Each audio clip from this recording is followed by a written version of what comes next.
पाकिस्तान को आईएमएफ के साथ बजट फाइनल करने में कई हफ्ते लगे। पेट्रोल जो है ना, पेट्रोल डीजल, उस पर कार्बन टैक्स लगाया गया है। कार्बन टैक्स यानी हर लीटर पर ₹2.5। ये जो है यानी अगर एक मोटरसाइकिल चलाने वाला है ना, वो अगर एक दिन में 1 लीटर तो इस्तेमाल करेगा ना, उस पर भी उसको जो है अगर रोजाना के हिसाब से जो पहले सारा टैक्स मिलाकर ये तकरीबन अब ₹80 बन चुका है, पर लीटर का ₹80 टैक्स बनता है। यानी ₹2.5 कार्बन टैक्स बनने के मिलने के बाद ये टोटल ₹80 हो गए। और इसमें अब सेल्स टैक्स और फेडरल एक्साइज ड्यूटी भी इसके साथ बढ़नी है। इसका टारगेट है ₹100 पर लीटर टैक्स पहुंचाने का। तो मतलब ये कि हर बंदा जो है वो ₹100 तो सिर्फ पर लीटर देगा। अस्सलाम वालेकुम नाज़रीन, 17,543 अरब रुपए का वफाकी बजट 2025-26 पेश किया जा चुका है। बज़ाहिर इसमें आवाम का कोई हमें फ़ायदा नज़र नहीं आ रहा, लेकिन हुक्मरानों का बहुत बड़ा फ़ायदा दिखाई दे रहा है। इसका अंदाज़ा आप इस बात से लगा सकते हैं कि वज़ीर आज़म ऑफिस का जो अखराजात हैं वो 72 करोड़ से बढ़ाकर 86 करोड़ रुपए कर दिए गए हैं। इसके अलावा वुज़रा की जो तनख्वाह है उसमें कई 100 गुना इजाफा किया गया है। और मज़ीद इस बजट में क्या है और क्या ये बजट अवाम के लिए मुफीद होगा या ये बजट किसके लिए फ़ायदेमंद होगा? हमारे साथ सीनियर जर्नलिस्ट वकील उमरान साहब मौजूद हैं। वकील साहब, thank you very much. Budget पेश हो चुका है, बजट का बोलबाला है और हम देख रहे हैं कि इसमें जो है वो आवाम हमें हमेशा की तरह ज़्यादा पिसती हुई दिखाई दे रही है। और दूसरी तरफ जो सबसे इम्पोर्टेंट बात है, जो हमने देखी कि हुक्मरानों की बड़ी अय्याशी जो है वो हमें दिखाई दे रही है। तो आपका इसके ऊपर क्या एनालिसिस है? आप चूँकि ब्रीफली देख लें बजट को, और हुक्मरानों का हमने देखा है कि वुज़रा की तनख्वाहों में कई 100 गुना इज़ाफ़ा किया गया है, जबकि सरकारी मुलाज़मीन की तनख्वाह में 10%। देखिए, या वो शुक्रिया ज़ुहैर मंशा साहब। देखिए, ये बजट हमेशा जो है पाकिस्तान में जो बनता है उसमें एक अल्फाज या आदाद-ओ-शुमार का एक गोरखधंधा होता है। और आईएमएफ की तरफ से या आलमी मालियाती इदारों की तरफ से डिक्टेशन भी हमेशा से आती है। लेकिन इस बार हमें ये चीज़ पिछले सालों के मुकाबले में ज़्यादा नज़र आई। और इस बजट में तज़ादात इस हद तक है कि एक तरफ जो है, यानी उसकी कुछ मिसालें भी मैं आपके सामने बताऊंगा कि वो तज़ादात किस तरह है। और उसका एक पस मंज़र भी है। पाकिस्तान को आईएमएफ के साथ बजट फाइनल करने में कई हफ्ते लगे। 10 दिन तो फेस टू फेस मुलाकातें यहाँ पर इस्लामाबाद में, और उसमें जो है ये निगोशिएट होती रही चीज़ें। फिर उसके बाद वर्चुअल आखिरी वक्त तक जो है ये चीज़ें तय होती रही। और उनकी तरफ से जो है ये जो टारगेट बड़े दिए गए थे उसमें जो है ये किसी तरीके से चाहते थे कि टारगेट्स सामने जो आईएमएफ ने दिए हम वो वही करें। लेकिन सामने कोई ऐसी चीजें होनी चाहिए कि जिसकी बुनियाद पर हम सियासी तौर पे कोई फायदा हासिल कर सकें। अब वो क्या हो सकता है? ये एक जादूगरी है कि मतलब मैं आपसे पैसे लूं भी और आपको ये लगे आपको फायदा पहुंचा दिया मैंने। ये होता है एक जादूगरी।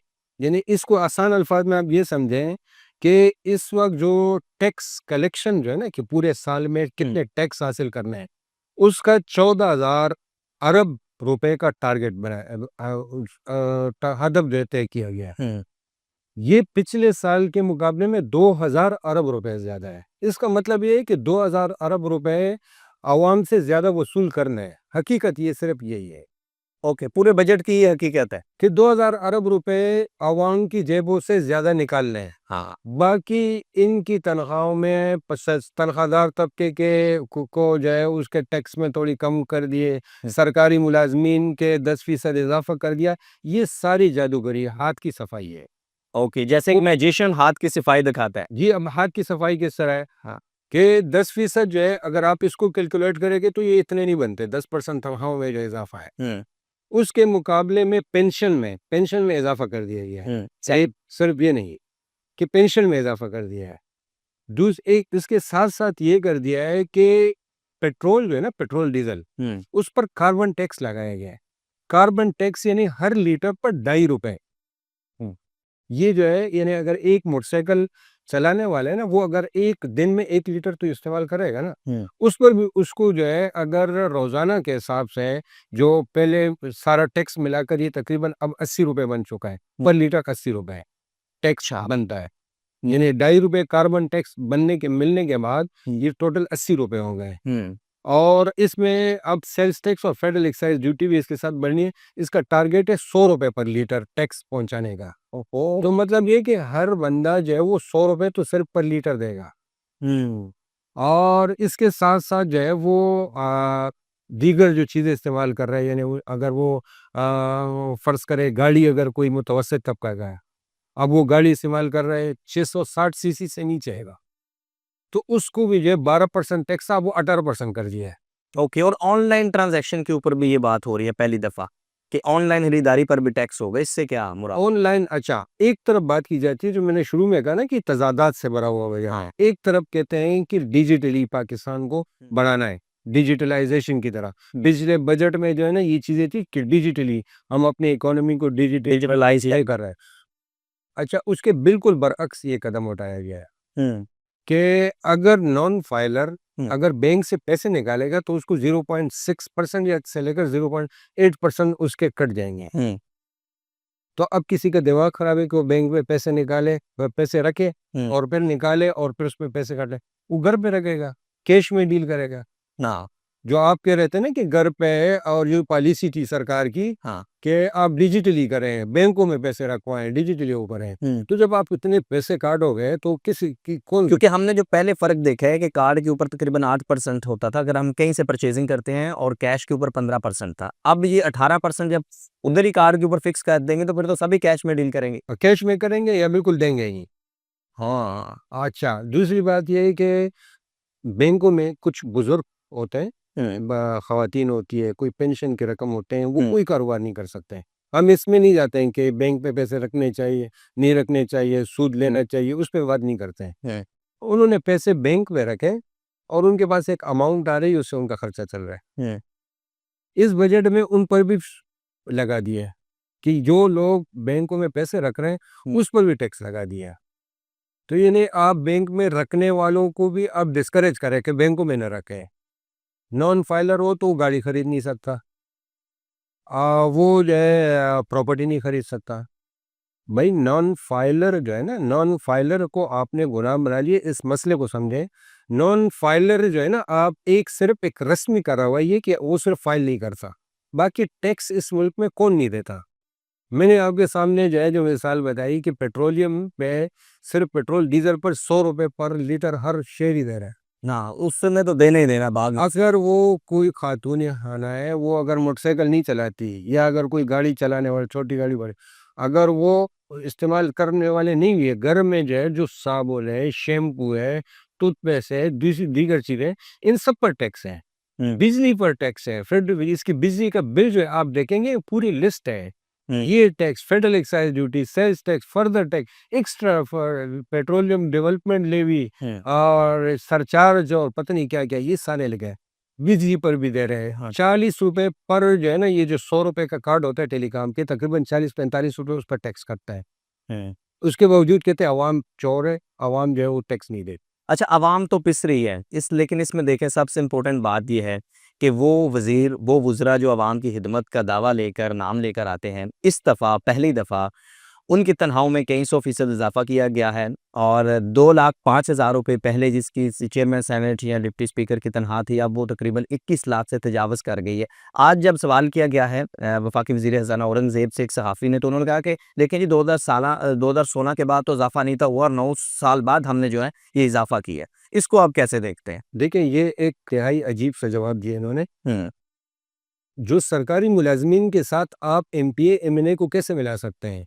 वो सरकारी मुलाज़मीन है, वो सर्विस करते हैं। हुँ, उनका ये रोज़गार है। हाँ, ये जो हमारी जो है ना, हमारे सामने मुक़द्दस बनते हैं, हमारे सामने जो एहतराम का और इज़्ज़त का हुँ, जो मुस्तहिक बनते हैं, वो इस बात पे बनते हैं कि ये रज़ाकाराना तौर पर हमें खिदमत अंजाम दें। हाँ, अवाम की नुमाइंदगी कर रहे हैं। हमारी नुमाइंदगी अपनी खिद अब वो नुमाइंदगी उनको सिला सही मिल रहा है 21 लाख रुपए। हम 21 लाख रुपए में कौन-सी खिदमत होती है? हाँ, ये तो सिर्फ़ तनख़्वाह है ना 21 लाख रुपए। इसके हुँ, अलावा जो गाड़ियाँ हैं, उनको एक्स्ट्रा जो वो जो उनके बहुत बिजली के बिल, उनके सरकार स्टेटस का अलग मज़ा है, स्टेटस अगर वो न लाहौर में हुँ, मैं कराची के कुछ लोगों को, हुँ, अब तो मुझे नहीं पता 1 साल 2 साल पहले की बात थी, हाँ, कि ये होता था कि अगर सिंध असेंबली में आप अगर ये लिखवाते थे कि मैं जो वो है ना ट्रांसपोर्टेशन के उसके चार्जेस हुँ, वो भी बनते हैं, उसके भी बिल बनते हैं हाँ, कि यहाँ से लेकर यहाँ तक मैं आता जाता हूँ तो इतना फ्यूल बनता है। हाँ, कुछ लोगों ने हैदराबाद में मीरपुर ख़ास के एड्रेस लिखे हुए थे, हुँ, यानी वो हर इस सेशन में आएँगे तो ये पूरा खर्चा जमा कराएंगे। जबकि वो रहते कराची में। डिफेंस में रहते थे, मिर्पुर खास का एड्रेस लिखा हुआ था, हैदराबाद का लिखा हुआ था, तरबार करते कहते उस तरह के वो एड्रेस लिखे हुए थे। और ये पूरे जो है आप अंदाजा लगाएं कितना फ्यूल बनता हो। Very shameful. ये उसके जो है बिल जमा कराते थे। तो हमारे यहाँ तो ये है, उसके बाद PIA के टिकट फ्री लेते हैं, टेके अलग से होते हैं, फाइलें जो है उसमें जब भी असेंबली जाते हैं तो उनके जो है वो बगल में फाइलें होती हैं, वो ढूंढ रहे होते हैं किसी वजीर को, अपने वहाँ से काम पकड़ते हैं, उनके फ्रंट मैन होते हैं, उनसे काम पकड़ते हैं, या किसी मिनिस्टर को देखते हैं उनसे काम करवाते हैं, साइन करवाते हैं करोड़ों के। ये अलग धंधे हैं। और अब जो है तनख्वाहें भी ले रहे हैं कि हम जो है हमारी तनख्वाह भी होनी चाहिए, और तनख्वाह भी इतनी ज़्यादा होनी इतनी ज़्यादा, और ये वेरी शेमफुल इसलिए भी है वकील साहब कि आप देखें कि वर्ल्ड बैंक की रिपोर्ट है कि 45% से ज़्यादा आबादी पाकिस्तान की हद गुर्बत से नीचे ज़िंदगी बसर कर रही है। वहाँ दूसरी तरफ आप इस तरह पर्क्स एंड प्रिविलेजेस और यानी वो आप निचोड़ रहे हैं ना एक हर तरफ से।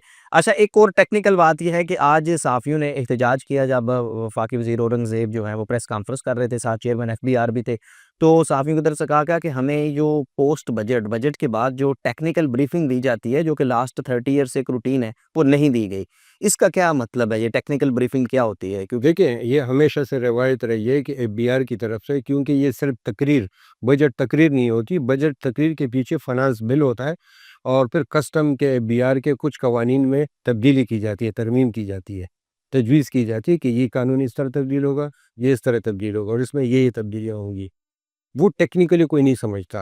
सहाफ़ी भी जो है वो देखते हैं तो उसमें कन्फ्यूजन का शिकार होते हैं। कारोबारी लोग, ताजर तबका, वो भी जो है ना, आज तक हमारी जो बात हुई है, बहुत सारे लोग अभी भी कह रहे हैं कि हम अभी कन्फ्यूज़ हैं, बहुत सारी चीज़ें वाज़ेह नहीं हैं। तो ये FBR का चेयरमैन जो है, जब वो उससे सवालात होती है, वो वज़ाहत करते हैं तो कुछ चीज़ों की वज़ाहत हो जाती है। हुँ, इस बार जो है उन्होंने जैसी जो है वो ब्रीफिंग के लिए वो मुंतज़र थे कि सहाफ़ी की अब ये FBR की टेक्निकल ब्रीफिंग होगी। हुँ। वो जो है उठ के चले गए। अच्छा, मुझे ये लगता है कि चेयरमैन FBR गए, वो भी खुद भी जो है फ़ोकस नहीं है। अवेयर नहीं है। अवेयर तो नहीं कहेंगे, लेकिन चीज़ें इतनी तब्दील हुई है ना इस दौरान। हुँ। एक मुसव्वदा, दूसरा मुसव्वदा, एक की जगह दूसरी चीज़ आ गई। तो लेकिन उन्होंने इन कहा कि ये कर दिया, अदाद-ओ-शुमार ऊपर-नीचे इतने हुए कि शायद वो अभी भी उनको भी 1 आध दिन लगे उसको समझने में। लेकिन वज़ारत-ए-ख़ज़ाना ने 4 महीने लगाए इसके ऊपर प्रॉपर डॉक्यूमेंटेशन तैयार करने में, तकरीबन 300 से ज़ायद ये सफ़हात थे। तो इनको क्लियर तो होना चाहिए था वन पेपर कि भाई मीडिया के सामने जा रहे हैं, अब हमने कौम के सामने ये बजट रखना है तो चीज़ें क्लियर हों। नहीं, अगर ये होता इस तरह तो इस तरह होता है कि अगर वज़ारत-ए-ख़ज़ाना 4 महीने अपना बजट बनाती, हाँ। लेकिन बजट इस तरह नहीं बना। जैसे मैंने कहा ना कि ये तो एक-एक फ़िगर, एक-एक चीज़ जो है ये IMF के साथ नेगोशिएट होते रहे, आखिरी दिनों तक।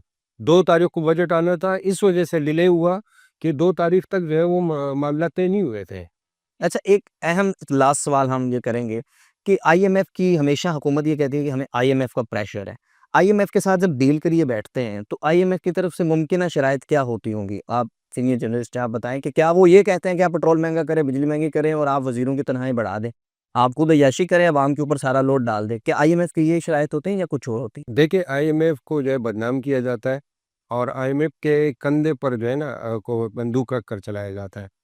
IMF तो ये कहते हैं कि जागीरदारों को, किसानों को, बड़े-बड़े जो है अमीरों को आप उसको टैक्स करें, सुपर टैक्स और हो जाए। और टैक्स बढ़ाएँ, इसका टारगेट और बढ़ाएँ और बढ़ाएँ। हुँ, अब ये उनको उनकी तरफ तो जाना नहीं चाहते, वो तो सारे असेंबली में बैठे हुए हैं। ना। अब वो IMF ये नहीं कह सकता है कि भई आप इनको लगाओ। IMF का ये तरीका ही नहीं है, उनका डोमेन ही नहीं है कि वो ये वो करें कि ज़ोएब पर लगाएँ, फलाँ पर हो। हुँ, वो कहते हैं कि जितने आपके ये शोबे हैं, आप हुँ, इन पर टैक्स लगाएँ, हुँ, क्योंकि इनसे टैक्स निकल सकता है। यही इसमें से कुछ भी टैक्स नहीं आ रहा। आप इनसे टैक्स लें, और बाकी जो है जब आपके पास जो है टैक्स बहुत सारा होगा, उसका हुजम ज़्यादा होगा, आप फिर तालीम पर लगाएँ, सेहत पर लगाएँ, लोगों के वेलफेयर पर लगाएँ, फैक्ट्रियों को जो है कोई रिलीफ़ दें, रोज़गार के मौके पैदा करें। लेकिन ये है कि ना ये किसानों पर लगा सकते हैं, ना ये रियल एस्टेट और प्रॉपर्टी वालों पे लगा सकते हैं। हुँ। अगर लगाते भी हैं तो पिछ लगाएँ तो आज वापस भी ले लें। दाई वापस ले लिया, अभी काम सही है ना? रियल एस्टेट वाले पे ये नहीं लगा सकते हैं। ये दीगर जो है जो बड़े-बड़े फैक्ट्रियों वाले और कारखानों वाले हैं, या जो बहुत सारे टैक्स चोर जो वो है, हुँ। बड़े शोबे हैं, ये उनको नहीं कर सकते हैं। रिटेलर, होलसेलर की वो हमेशा से बात करते हैं कि आप उनसे टैक्स लें। उन्होंने इस बजट में तो ये कहना ही छोड़ दिया। हम्म हालांकि ये पिछले कई सालों से चलता आ रहा है कि रिटेलर और सेलर से टैक्स लेंगे, उन्होंने कहा हम नहीं देते हैं, हम्म इन्होंने कहा बस नहीं दे तो नहीं दो, हम ये कहीं और कोई इंतजाम कर लेते हैं। यानी हम आप पेट्रोल की मद में आपसे जेब से निकाल लेंगे, और बिजली के बिल से निकाल। ऐसे भी चलती रही है ना, ये आप और मेरे लिए नहीं होती रही जो मुज़ाकरात चलते रहे। ये मुज़ाकरात इसलिए चले कि उन्होंने कहा था कि किसानों पर टैक्स लगाएं, उन्होंने कहा कि किसी तरीके से उनको करते कराते कराते कराते इस जगह इस तरफ ले आए कि आप उस तरफ न जाए, हम्म हम आपको कहीं और से कर देते हैं। और उसका रसीगा ये निकाला है कि ये जो है आपका 2.5% कार्बन टैक्स लगा दिया, हम्म गाड़ियों पे लगा दी, छोटी गाड़ियों पे 660 सीसी से छोटी गाड़ियों पर, हम्म, उस पर टैक्स लगा दिया। फिर ये जो है सोलर का कह रहे हैं कि हाँ सोलर पे लगा दिया। भाई आप बिजली महंगी है, बिजली है नहीं भाई, और जो है वो महंगी है। हम्म तो अब आवाम के पास एक ही रास्ता है कि वो सोलर लगाए। हम्म लेकिन या आईपीपीज है या के इलेक्ट्रिक है, बड़े बड़े जो है वो बैठे हुए हैं। हम्म उन्होंने जो है इनको अप्रोच किया, विफाकी काबीना गवर्नमेंट, उनको कहा कि भाई ये आप कोई ऐसा रास्ता निकाले कि सोलर की तरफ लोगों का रुझान थोड़ा कम हो, हम्म क्योंकि रेट गिर रहे थे, सोलर पैनल गिर रहे हैं, और अगर ये सिलसिला इसी तरह रहता, ये आगे जाकर जो है हर बंदे ने सोलर पैनल लगाने थे। उन्होंने उस पर टैक्स लगा दिए और कह रहे हैं कि हमने इसलिए लगाया हम्म ताकि या लोकल इंडस्ट्री को फ़रोग़ हो। पाकिस्तान में मुझे ये बताएं, पाकिस्तान में कौन से सोलर पैनल बनते हैं? ये तो थोड़ा सा फ्लोर पे बताते हैं ना कि ये कंपनी है और इनकी ये प्रोडक्शन है, या तो तैयार ही नहीं हो रहा। एक आधा अगर अलामती तौर पे कोई तैयार करते हो तो तैयार कर दो, नहीं तो है ही नहीं, या तैयार ही नहीं हो रहा है, सोलर पैनल सारी मरता है। सारे बजट में कहीं आपको पब्लिक का रिलीफ नजर आ रहा है किसी शोबे में कि पब्लिक का ये फायदा यहाँ है कि जी बजट में कुछ पब्लिक के लिए। ये देखें तो रिलीफ तो ये सकता है ज़ाहिरी तौर पर अगर जाए ना, जी ज़ाहिरी तौर इजमाली तौर पे तो मैंने आपको बताया कि घूम फिर कर अगर यहाँ से मुझे फ़ायदा मिले तो दूसरी तरफ से वापस ले, वो वापस ले रहे। हुआ ये है। लेकिन अगर इस तरह वापस लेने को आप माइनस कर दें, तो इस तरह जो है ना, जो सिर्फ ज़ाहिरी तौर पर देखा है वो ये, तो उसमें तो बहुत सारी चीज़ें, प्रॉपर्टी में जैसे प्रॉपर्टी को रिलीफ दिया गया, हाँ तो इससे प्रॉपर्टी प्रॉपर्टी का शोभा उठेगा। उससे जो इम्कान है कि उसके जो बिल्कुल ही जो है ना जमूद है पूरे हाँ प्रॉपर्टी का, जो रियल एस्टेट है उसमें जो है, यानी जिस तरह वो ले लिया आपका एफईडी फेडरल एक्साइज ड्यूटी ख़त्म कर दिया, 7% वो ख़त्म कर दिए, हम्म विदहोल्डिंग टैक्स जो है वो कम कर दिया है, और इसी तरह स्टाम्प ड्यूटी इस्लामाबाद में ख़त्म कर दिए, 1% कर दिए, 4% थे, और बाकी सूबों में कहा जा रहा है कि वो भी कम करें। और फिर बैंकों को कहा जा रहा है कि बैंकों के साथ मिलकर कोई आसान घर के लिए कर्ज़ों की, ये एक अलग मसला है कि किसी मतलब इतने पाकिस्तान में कितने लोग होंगे कि वो घर बनाने के लिए कर्ज बैंक से लें, फिर वो वापस कैसे करेंगे? अच्छा जैसे अफरा-तफरी में और तजादाद से भरा हुआ अभी बजट तो चलें पेश कर दिया वफाकी हुकूमत ने। अब इसमें अपोज़िशन तो है पाकिस्तान में है नहीं, अपोज़िशन नाम की भी कोई चीज़ नहीं है, जो सिलसिला चल रहा है। तो फिर क्या इसी तरह ये एज़ इट इज़ एक्सेप्ट हो गया, ये चलता रहेगा, यही अब बजट है या अब अपोज़िशन कोई रोल प्ले कर सकती है कि भाई इस चीज़ को हम मानते हैं, इसको नहीं मानते? ये चैलेंज हो सकता है कि 21 लाख रुपए आपने 2.5 लाख, 2 लाख 5 हज़ार से speaker, deputy speaker, chairman senate की तनख्वाह कैसे कर दी? क्या कहीं ये चैलेंज हो सकता है? मुझे तो नहीं लगता कि ये तनख्वाहों में कोई चीज़ चैलेंज होगी। अलामती तौर पर ये हो सकता है कभी कभार लोगों के जज़्बात, अगर ये चीज़ें बहुत ज़्यादा सोशल मीडिया पे उठाई जाती हैं, ये हो सकता है एक आध जो है वो मेंबर पार्लियामेंटेरियन कह सकता है कि मैं तनख्वाह नहीं लेता। हाँ, वो एक लोगों के जज़्बात कम करने के लिए, हालाँकि माज़ी में ये होता रहा है कि बहुत सारे लोग ऐसे कहते थे कि हम तनख्वाह नहीं लेते, वो भी लेते थे। हाँ, बस वो एक बयान की हद तक महदूद होता है। वो इस तरह हो सकता है। बाकी जो नॉन फाइलर को जो है ना बहुत सारी चीज़ों में कि ये नहीं कर सकते, वो नहीं कर सकते, इसमें मुझे लगता है कि कहीं न कहीं इनको रिलीफ़ देनी पड़ेगी, क्योंकि ये इस तरह वो नहीं कर सकते हैं कि मतलब जो नॉन फाइलर है तो अब उसको गाड़ी नहीं ले सकते हैं, वो पैसे नहीं निकाल सकते हैं। मतलब वो पाकिस्तान की शहरी है, उसको बुनियादी हक हासिल है, हुँ। बहुत सारी चीज़ें कर सकते हैं। वो कोई खातून, फंडामेंटल राइट्स तो हैं ना? वो कोई खातून हो सकती है, वो कोई अनपढ़ हो सकता है कि उसके वो अकाउंटेंट ही बोल सकते हो। वो फाइलर बनने के जो है वो नहीं है। आप इस तरह अंधाधुंध जो है नॉन फाइलर को ऐसे समझे जैसे वो इंसानी नहीं है या वो पाकिस्तानी नहीं है। हुँ, तो पाकिस्तानी तो है, इंसान तो है। हुँ, नॉन फाइलर जो है, अच्छा नॉन फाइलर, ये आखिरी बात मैं आपको जी, बताऊँ, जो एक के इलेक्ट्रिक और ये पाकिस्तान में जो है ना एक मसला है। के इलेक्ट्रिक जो है ना ये उन इलाकों में भी वो लोड शेडिंग करते हैं। वो कहते हैं कि यहाँ पे फ़र्ज़ करें यहाँ 50 घर है तो इसमें 10 बिजली चोरी कर रहे हैं, तो इसलिए हम ये 40 को जो है हाँ, यहाँ भी लोड शेडिंग करेंगे। हुँ, हालाँकि वो 10 जो दे रहे हैं वो तो इसके ज़िम्मेदार नहीं है ना। ना तुम जानो वो जाने, तुम जाने दो। तुम उनसे लो रिकवरी करो। लेकिन वो कहते हैं नहीं बस हम तुम्हारी वजह से जगह टैक्स इनकी वजह से तुम पर भी जो है लोड शेडिंग करेंगे। यही हाल जो है ये फाइलर नॉन फाइलर का है। पाकिस्तान में कोई ऐसा शख्स नहीं है कि वो टैक्स नहीं देता हो, और वो जितना बनते हैं उससे ज़्यादा देता है। इस पर हम देखें कि वकील साहब जीटी रोड पर नेशनल हाईवे पर एक साल में जो टूल टैक्स था उसको 30 रुपए से बढ़ाकर 70 रुपए कर दिया गया है, और M2 मोटरवे जो कि इस्लामाबाद से लाहौर मोटरवे है वहाँ 1200 से बढ़ाकर 1800 रुपए कर दिया गया। ये एक साल के अंदर है। इसको हुकूमत अपनी कारकर्दगी बनाकर जो है वो शो करती है, जबकि वहाँ पर हर गाड़ी ने गुजरना है। उसने जीटी रोड से गुजरना है तब भी उसने 30 की बजाय 70 देने हैं, और उसने अगर वहाँ से मोटरवे से जाना है तो 1200 की बजाय 1800 रुपया देना बिल्कुल। तो अभी जो नॉन फाइलर है है। हाँ, ये सिर्फ इस वजह से कि कुछ लोग टैक्स नहीं देते हैं, हाँ। जो उनका ड्यू करोड़ों का टैक्स बनता है, बजाय इसके कि उन लोगों को आप टैक्स हाँ, मिला है ना, पूरे पाकिस्तान में कह दिए कि सब टैक्स भरो, ना, ताकि वो 10 लोग भी आ जाएं, हाँ। बजाय इसके कि उन 10 को आप टारगेट करें ना, हाँ, उन 10 को क्योंकि इनके मुंह में शायद जुबान नहीं है कि उनको कह सके, हाँ। उनके अंदर वो ताकत नहीं है, और मुझे लगता है कि ये सब फिर भी भर देंगे, फिर भी वो 10 रह जाएंगे, वो हाँ। फिर भी नहीं भरेंगे। हुँ। चलें जी, थैंक यू वेरी मच। ज़ुलूर रहमान साहब हमारे साथ मौजूद थे। तफ़सील के साथ इन्होंने बताया है कि बजट 2025-26 से पेश किया जा चुका है, लेकिन इस बजट में बहुत सारे तज़ादात हैं।